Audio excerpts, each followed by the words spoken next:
Welcome to the Inside Silverstone podcast, a business-focused podcast covering all things tech, engineering and innovation. Hosted by me, Chris Broome, a huge tech, motorsport and gaming fan, and also the owner of Longhurst, a firm of lifestyle financial planners and independent financial advisors located in Silverstone, Northamptonshire. This is a series of unscripted and unpolished conversations with leading business owners, thought leaders and high-tech talent where we discuss their experiences within the Silverstone business and motorsport region. We will also be asking them to share their knowledge, insight and their thoughts on the future just for you. If you're looking to learn more about the Silverstone high growth region and commercially connect with like-minded peers, you've definitely come to the right place. Welcome to Inside Silverstone.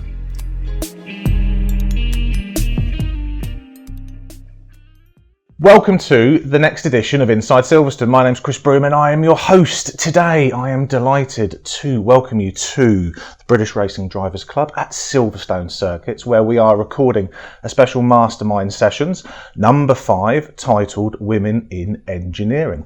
Welcome to the show. I have 3 amazing guests who are very kindly agreed to come here on a Friday morning. Premise of the show will be to do some quick introductions and then to run through the questions as we normally do. So, introductions, and I'm going to start with yourself. So, who are you? What's your background? What's the story? My name is Kathryn Richards. I am a wind tunnel test technician at Mercedes Formula 1 team, and my background is aerospace engineering. Okay. My name is Cristiana Pace. I'm a motorsport and sustainability consultant. I've been in motorsport for about 20 years in different roles, and my background is mechatronics engineers. Okay. Yourself? My name's Leena Gade. I am an engineer as well. My background's aerospace engineering too. I've done a lot of race engineering. I currently work for a company called Multimatic, and my role there is as a vehicle dynamics manager. Okay. First question, which I love asking, the genesis behind why you got involved in engineering. So what's the story? Is it something from a childhood, helping dad or mum tinker in the garage? What's the sort of story behind why you do what you do? So if I start with yourself, Leena. Well, I was about 8 or 9 when I got interested in engineering. As a kid, actually, it was nothing to do with my mum and dad. They never really used to get us involved in that kind of thing. My parents are Indian in origin. Although I was born here, we moved back to India for a short period of time. And whilst I was there with my 2 younger sisters to keep ourselves entertained, when the electricity was turned off, mainly, we'd take stuff apart in the house and put it back together again. Okay, and amazing. Then my mum and dad sort of thought, well, you know, this could lead on to something bigger. And they were the ones that introduced us to this term engineering. And introduced us to family friends who had a son studying engineering. That's what got myself and my middle sister involved. Amazing. And is your middle sister still involved in? She is. She works for Toro Rosso. Oh, not Toro Rosso. What they call now, AlphaTauri. Yeah. Wow. Okay. Mum, dad must be obviously immensely proud. Yeah, I think so. Good. Background? I probably got involved in engineering at the same. Well, interested in engineering at the same time, like 8, 9 years old, but mainly because my dad, my dad is not an engineer, but was like an electronic technician. And we used to live in a part of Italy that used to be the high-tech cluster for electronics in the 80s and the 90s. So we had Texas Instruments, IBM, all the big company there, and my dad used to work for them as an R&D technician. So we had lots of things brought home that we had to crash test and make sure that they were not breaking, and if they were breaking we needed to fix it. So that's really how I got interested. I just thought, oh, this is actually quite good, and we used to take things apart. And then I remember when I was 12, my dad used to take me to his work and I could actually see things, and they used to have 2 or 3 days in Texas Instruments where like the kids of the employees could go in and actually do some work, and that's where I thought, oh, this is quite good. I like to be that. So that's what interested me. Nice. And F1, wind tunnels, engineering? Well, I actually started off somewhere different. When I was at school, I wanted to be an airline pilot. That's what I really wanted. I wanted to fly. Amazing. I wanted to fly Concorde. That was my big aim. Really? So I did all my studies at school aimed towards that. And then I needed to bridge a little gap before I went off to British Airways Flying School. So I went off to college to do H&D in aerospace studies.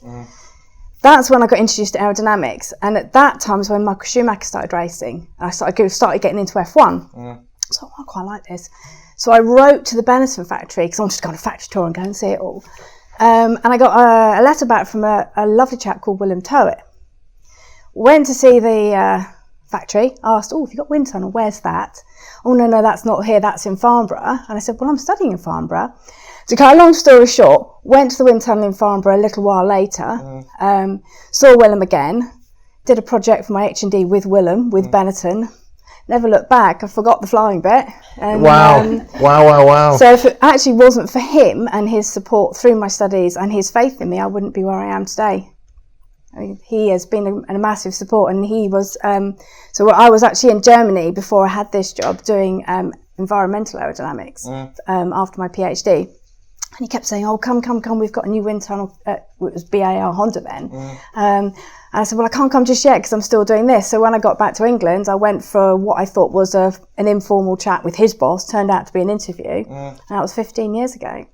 So there we go. Yeah. I've got a list of questions here, but I just want to continue the theme of what you're talking about there. So how important is it do you think to have that type of support, potentially role model? Certainly, we're recording this and it's going to be aired during International Women's Day and International Women's Week. So, do you think that was a lucky break? Do you think that was down to hard work? Do you think that was just a bit of fortuity that obviously you're studying there as well? A little bit of both. So, I wrote a letter basically. When I was at college, I wrote a letter to the Benetton factory saying, can I come and see your factory? Random letter just to who may it concern. Yeah. Lucky enough that Willem replied. So that was sort of, lucky for me. And when I met him, I'm still really great friends with him today. We're actually going skiing in a few weeks. Nice.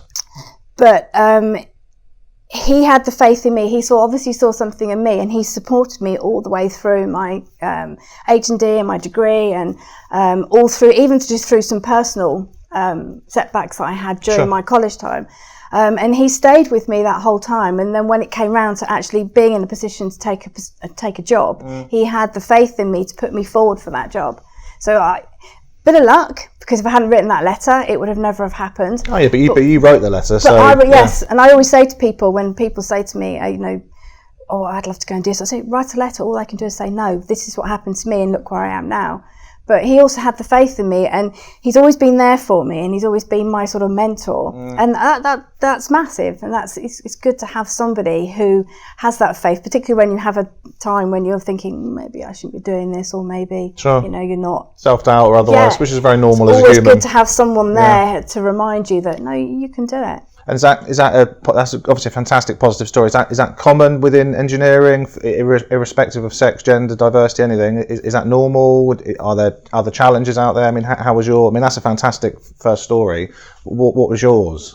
I came into motorsport quite late. So in my family, nobody was interested in motorsport. We were all interested in electronics and in motorbikes. I had a motorbike when I was 14. So it's kind of like my dad had a motorbike. It was like nobody really knew anything about motorsport. But then I did my university in Bologna. That is a big, obviously, engineering and motorsport is a big part of their history. And I think for me it was a bit more like, I'm going to go and have a look at Imola circuit, what they're going to do, because I didn't have anything to do at the weekend. So I was like, let's go and have a look. And then I got involved into the motorsport bit through the Italian ASN, your Motorsport UK equivalent. So I was a scrutineer. And there I found lots of people mentoring me and trying to support me to actually take up motorsport as a proper job rather than a hobby. Yeah. So I think it's a bit of both, as Kathryn said. It's people supporting you to learn the skill and to drive you through the hurdle of trying to get where you want, and also you trying to work hard to show them that you can do that, and that is really what you want to do. So it's a mix of skill, passion, luck, and really being driven to do that thing. Yeah. And what about yourself, Leena? How long have we got? A few minutes for this one, but however long. So my sister and I got interested in motorsport exactly the same time. We came back to the UK, and at this point, it was just a few years before Schumacher actually was on the scene. Nigel Mansell was the guy to follow in England. And we'd moved back to a part of London that we'd lived in originally. So she went to the same school she'd just left 3 years before, and got back together with her friends who were watching F1. And that got us hooked, because we started watching it on TV. You're listening to Murray Walker and James Hunt, and you know, they were the best at what they did. At that time, though, there was this element of the Formula One races where maybe for the first time they'd been looking in the background to the engineers and what they were doing. And because we got an understanding of that, that's all we wanted. And my dad in particular was a bit like, what do you want to do that for? It seems like a very niche kind of area to go into. So initially he wasn't really that supportive of it. He wanted us to go off and do something a bit more secure and, you know, that had a possibility of getting a good job afterwards, because he was an immigrant to this country. He spent 2 weeks on a ship getting here with a visa to come and be an architect, and he knew how hard it was for him back in the 60s. So he didn't want the same thing for us. Ultimately, both of us kind of went down the same route. We tried to keep getting work experience, and I kept doing that all the way through my working career, because I went to work at Jaguar when I got out of university. I didn't have enough experience. Tina, on the other hand, ended up at Formula Palmer Audi, and then one thing led to another. She stayed on at university, did an MSc, then she went to Cranfield, she did another master's, then she ended up at AAA. And so her route was a bit different. She never really worked in automotive like I did. But all the while, all we wanted to do was be in motorsport as engineers. We didn't really know exactly which area. She had wanted to be an aerodynamicist at Williams. That was her dream job. She got that. It wasn't really the dream job, and so she didn't do it for more than a year. But we basically just kept chipping away at it. And I think we had support from within the industry. There was one stage where she was a data engineer for 888. I was a data engineer in Formula BMW. So we were both in the same paddock together. And you've got two different areas of the paddock with the single-seaters and then the touring cars. Almost everyone knew who we were, because we just went and talked to everybody. Cool. Saying how great it was that we wanted to be in this industry and we wanted to be working for them. So everyone knew who we were. And my lucky break really was having done Formula BMW for a while. I ended up with a sports car team who went to Le Mans. That was Chamberlain Synergy. And because I knew some people within that group, and I was still working full-time at Myra at this point, they introduced me to a group who were working on a Jaguar GT3 car. But one of their engineers was also a race engineer for Audi Sport in the US. And when I went to meet them, one of the things they asked me was, would you like to be an assistant race engineer out in the US? And I was like, that sounds great. So I ended up doing that. I didn't even know it was for the Audi Sport stuff. They just said it was an Audi, and it could have been any Audi. I went out there and I've never looked back since 2007, whenever that was. And so I've got notes on, you know, everyone's career saying, how did you get on at Le Mans? It was all right. I mean, I was with Audi for 9 years, and I was very lucky to be part of a lot of their successes and a couple of failures, let's say. Sure. I became a race engineer after Le Mans in 2010. And the year after, when I went there as a race engineer for the first time, I was lucky enough to win. Boom. First female race engineer to win Le Mans 24 hours. Yeah, that's amazing, right? That's so inspirational. And so thank you. And so the careers to date, how has engineering evolved for females entering, career progression? Fantastic stories, but how do you think it's evolved since sort of day dot for each of you? For me, when I first started, I've been in my job now, it'll be 15 years in September. When I started, there were very few ladies in the team. Right. Very few. It was quite a small team then, because it was BA at Honda then. Sure. I was certainly the only lady in the aerodynamics department, for certain. What was that like? The honest truth, it didn't bother me, because because I'd come through doing aerospace studies, aerospace engineering, that kind of thing at college. I was used to being just one of a few women in the group, so it actually didn't worry me too much. And everyone was so great. I mean, from the first day that I arrived, nobody was like, oh, what's she doing here? Everyone was brilliant, you know, really welcoming, you know, threw me in the deep end, but sure. That's fine. And how is it now? I'm still, as far as I know, to my knowledge, I still am the only wind tunnel technician in Formula One. And Really? I don't believe there are any Really? female model makers, but there are quite a few aerodynamicists now. We've got 3 or 4 in our department, and then factory-wide, there are a lot more like girls on the factory floor, as it were.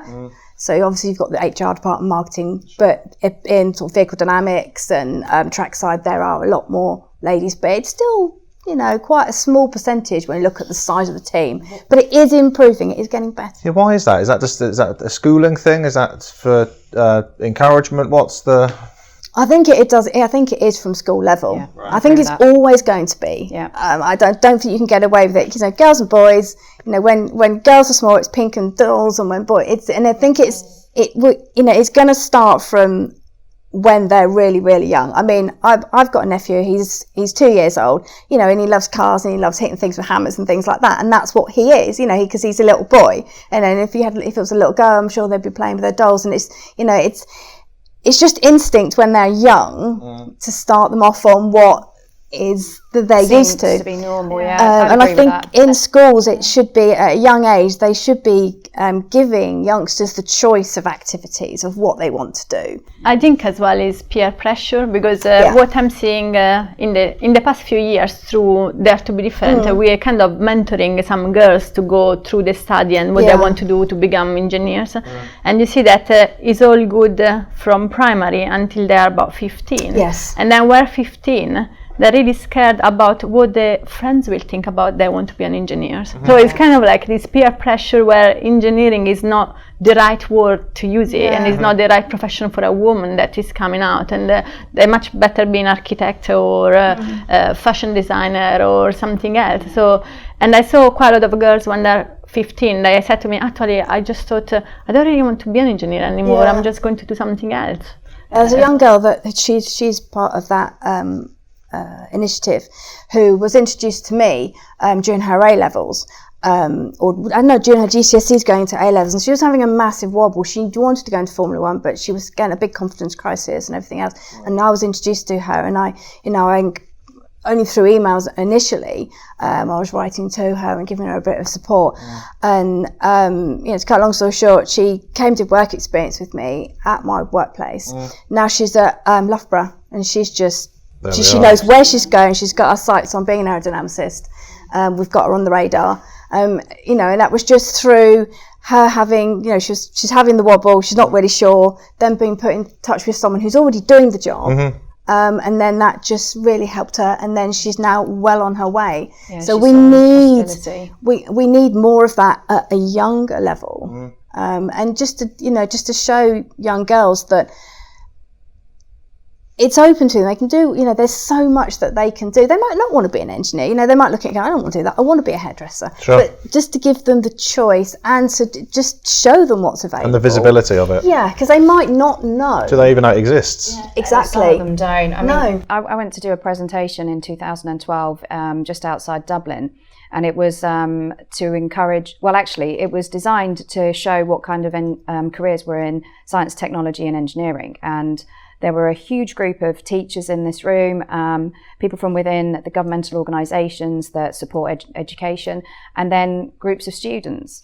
And they were sat at the back of the room. It was a huge kind of auditorium. And what the organisers had done is they brought people in from different industries to do a presentation. So there was someone there who was on the Muppet Show, and they brought the puppets along to show all of that stuff, right?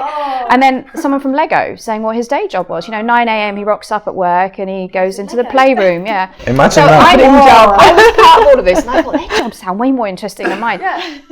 When I got up onto the stage, the way they had done it, there was a guy who lived locally who was a big fan of Audi, so he brought his rally car to the event, and they had these huge doors, so they drove the car in. Well, that got everyone's attention. Sure.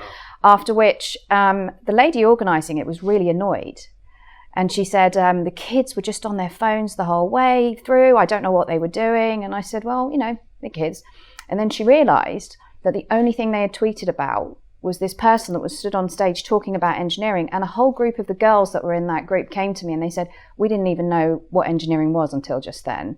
And it's too late for us to choose our subjects now, because they were 14 or 15. So they couldn't then go off to become engineers. Or at least they thought they couldn't. And I said, well, there's other ways and means of doing it. You can go and get apprenticeships. It's not too late. You can change your subjects if you wanted to, but that's got to be a decision for you to make. You need to ask your teachers what's involved. I think one of the problems that you may have in this country, that engineer is a word that you use as well, is not used appropriately, engineers in this country. It's very broad, and it gives the wrong idea of which kind of work you do. So I never really felt any problem to be an engineer, a woman in engineering in Italy. When I was working in Italy with Motorsport, there was a woman trackie, there was a woman team manager, and that was in 1998. It was a long time ago, and there is still woman trackie, woman engineer, and then there was a woman doing the composite repair, that then she went to Toyota F1, so there was quite a good mix and a good average. Not very many women racing drivers, I have to say, but like engineers and other professions, yes. When I arrived to this country, so I arrived to this country to do my last year of university in one company that doesn't exist anymore. But I remember the first months I was not allowed to go in the engineering office. Why? So, and it's kind of like I had to fight. It was quite funny, but I had to fight my way, telling them, but I'm doing engineering, and actually contributed to what they were doing so that I could gain a place there. But that's what was back in the 90s, where it was, and that's what the first times I thought, well, maybe it's not really accepted. And then when I got into motorsport and into the wider UK community, things were a bit different. But I always say the problem with engineering is that the word engineer is used too broadly, so you don't really relate to what actually an engineer does. Like if your boiler breaks, you call a heating engineer. You do, it's such a wide. So how can it be changed? So that's the question. There's a perception, like you, I worked in Germany, and engineers are viewed very differently over there. The career is considered as highly qualified as being a doctor, a lawyer, or an accountant, something like that. So it's seen as, you've had to work hard to get to that point, but you're very specialised and you're looking at a particular branch of engineering with a technical speciality for that. It's not the same over here. I think it's changing slightly. There's certainly more girls going on to engineering courses, because we do see them a lot more. I've been involved with Formula Student for a little bit a few years back. I might be getting involved again this year, and I've noticed that there's a lot more of their girls who are getting onto that. So there's clearly a perception that's changing, that it's become acceptable for women to get into it. Whether you can change what engineering means, and I think personally it doesn't just lie with us as engineers, but with the companies that we all work for and affiliated to, but also the governing bodies for things like the Institute of Mechanical Engineers, the ones for aerospace, for electrical. They have a responsibility to say, well, this is what it involves, and you do have to work quite hard to get to this point, but when you do get there, this is what it opens up. These are the things that you can deliver as an engineer. And I don't think we do that very well, and I don't think those bodies do it very well either. I think they use language that appeals to them, but that doesn't appeal to someone who knows nothing about engineering, or whose parents don't know anything about engineering. But also, I think some youngsters might actually be frightened by the word engineer as well, because they might think, well, I'm not intelligent enough to go and be an engineer because I need to go to university and I need to do this and I need to do that. But actually, like you said, you can do apprenticeships and you can do all sorts that is a different branch of engineering, but we still get you to the same end. There's another youngster on the initiative, Dare to Be Different, who she wanted to be a mechanic. She didn't want to go to university, so she went through the college route and did the mechanical part.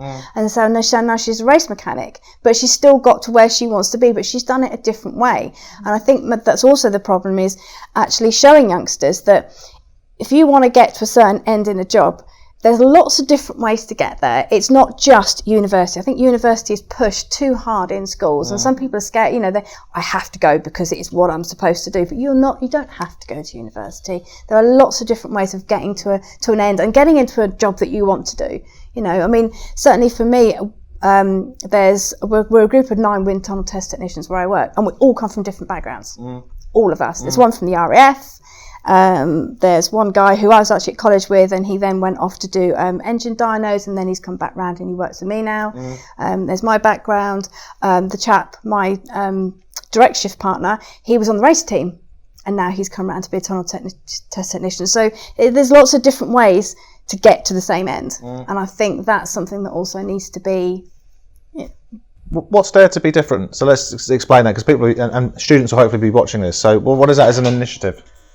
So it's it's an initiative. There are various initiatives. It's not just Dare to be different. It just happened that we both are ambassador of Dare to be different, but Leena is obviously sit on the Women in Motorsport Commission. So there are different initiatives in motorsport to trying to explain girls that they can be motorsport. So I think probably 10 years ago, motorsport has actually seen this big gap in number. So there was lots of, it's a male-dominated world. There was a minority of girls. Sure. And then I think not just the FIA, that is the governing body, but also other initiatives locally and more nationally have been trying to push for diversity, inclusion, and trying to make the wide community thinking about more how we can include more women. And Dare to be different is one initiative, especially in the UK, in Germany,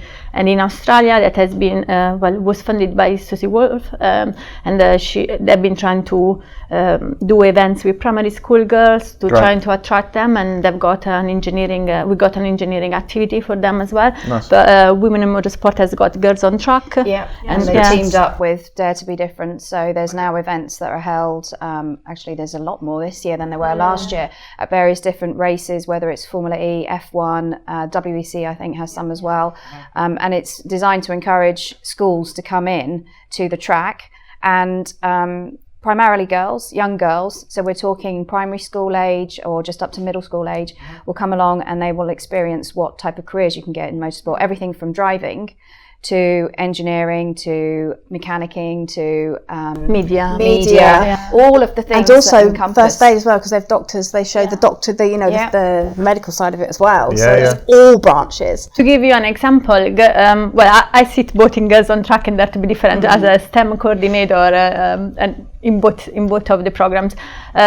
We actually were in October. We were in Saudi Arabia, and we had 300 girls from primary school, Saudi school, where we did all this activity, and the girls did, I think there was media, environmental activity, road safety, go-karting, and then there was my activity with STEM. I used Lego for STEM and coding, and all the girls were really amazed, and some of the girls didn't even know how to use Lego because their culture don't encourage them to do that. So it's a way that the federation and the sponsor and like for example, Susie is an ex-F1 driver, trying to give back to the sport, to trying to encourage women to trying to come in. Well, what we'll do in the show notes that'll be onto YouTube and all the podcast platforms, if you can provide me with some of the website links for all of these, we'll include them in the show notes so that anyone listening to this can. There will be an event of Girls on Track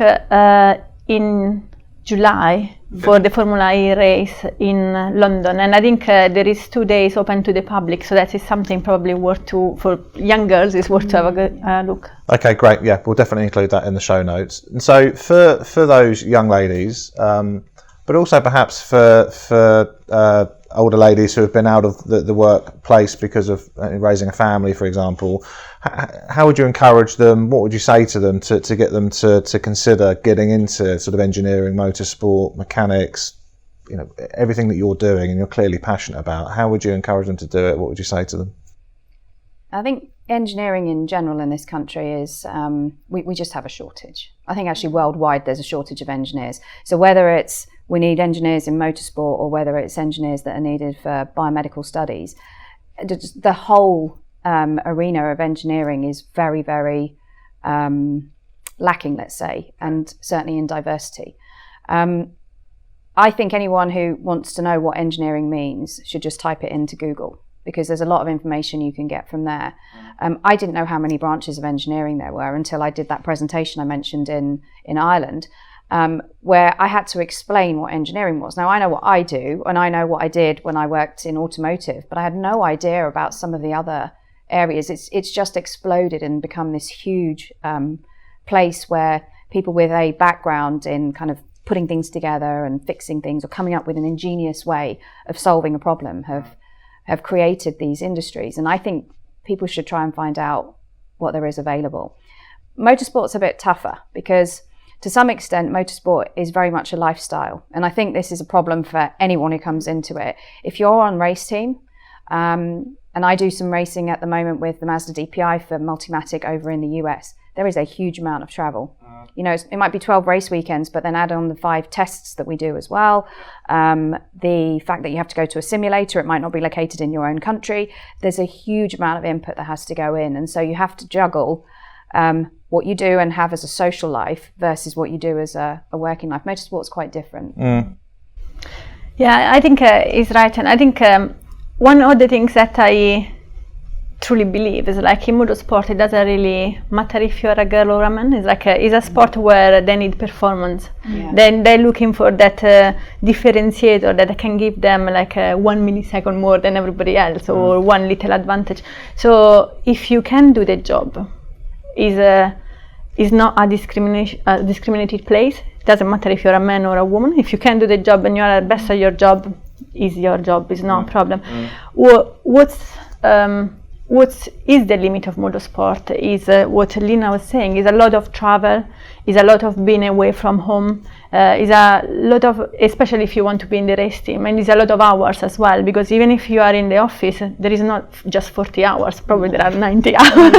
So you got a job and you have to finish it. It doesn't exist, I'm going home for the weekend and I come back on Monday. So there are some constraints in motorsport that obviously are much more than other sectors, but it is not a gender discriminating place. You see, it's like if you are good, you're there. If you want to do that and you're committed, and it's feasible. And I always say to everybody, I've been working with motorsport for 20 years. I've done F1 races and test for 7, and I've got a family, and it's difficult to balance, but if you find the right person, you can balance together. The family is not just a woman thing. Childcare is not just for women. It's like it's something that if you share it, it's possible. And it's just like it's not just changing the perception around engineering. I think it's changing the perception around family, or how a family should function. Yeah. Exactly. That is the main thing. So. Yeah. What about yourself? So words of wisdom to young ladies looking to come in, or even young men, frankly, but also those perhaps looking to come back into the profession. Do it. Just, you know, if it's something that you want to do, just go and do it. You know, write a letter, or if you've already been in the industry and you've gone away, say to have a family or to go and do something and coming back again, you've still got those skills. You haven't lost them. You know, you've still done whatever you've done in the past, and for whatever reason you've been away, it doesn't matter. If you're still capable of doing the job, then there's no reason why you can't go back into it. I mean, we've got one of our lady aerodynamicists. She's now got two young children. She's been away, come back, been away, come back. But you know, it keeps coming back. Yeah, but it's not a problem. You know, it's like you say, it shouldn't be a restriction. It shouldn't have to define you.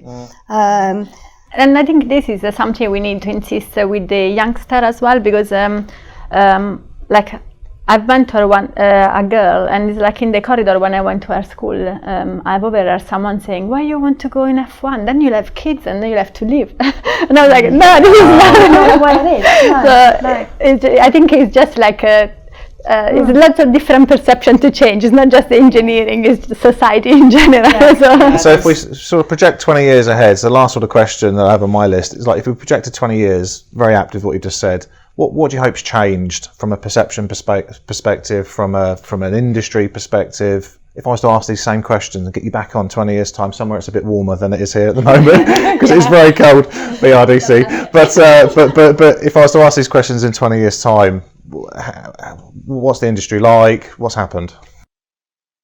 We have a F1 female racing driver. Yeah, that's got to happen. That's got to happen, surely, within 20 years' time. And then all the perception will change because we'll be in the media. And I don't know, in 20 years' time, I would hope that we don't have a shortage of engineering anymore. Or I hope in 20 years' time, we won't be still talking about a first female engineer having won Le Mans, which for me is about to be 10 years next year. How come that hasn't changed? You know? Why hasn't that changed? You know, in 20 years, it needs to be the norm. Yeah, I agree with that. But as we said before, there are lots of initiatives that are pushing for that. So we are very hopeful that things will change. Yeah. Okay. Anything else for anybody else? We're good? Thank you. Leena, Cristiana, Kathryn, thank you so much for coming on the podcast. This was recorded for International Women's Day, International Women's Week, Mastermind Session number 5, Women in Engineering. Produced by the team at Longhurst, very kindly sponsored today by Silverstone Park. So big thanks to Ros Bird for supporting this project. Show likes, retweets, social media, please do that. We want to make sure that as many people, not just women, young women, but also men, young boys, see this so they can be inspired, hopefully, by these fantastic women to join engineering, potentially motorsport, but otherwise. So please share this as much as you can. Thank you very much for coming on the show. Thank you. The Inside Silverstone podcast is produced by the team at Longhurst for the benefit of those with a passion for all things tech, engineering and innovation.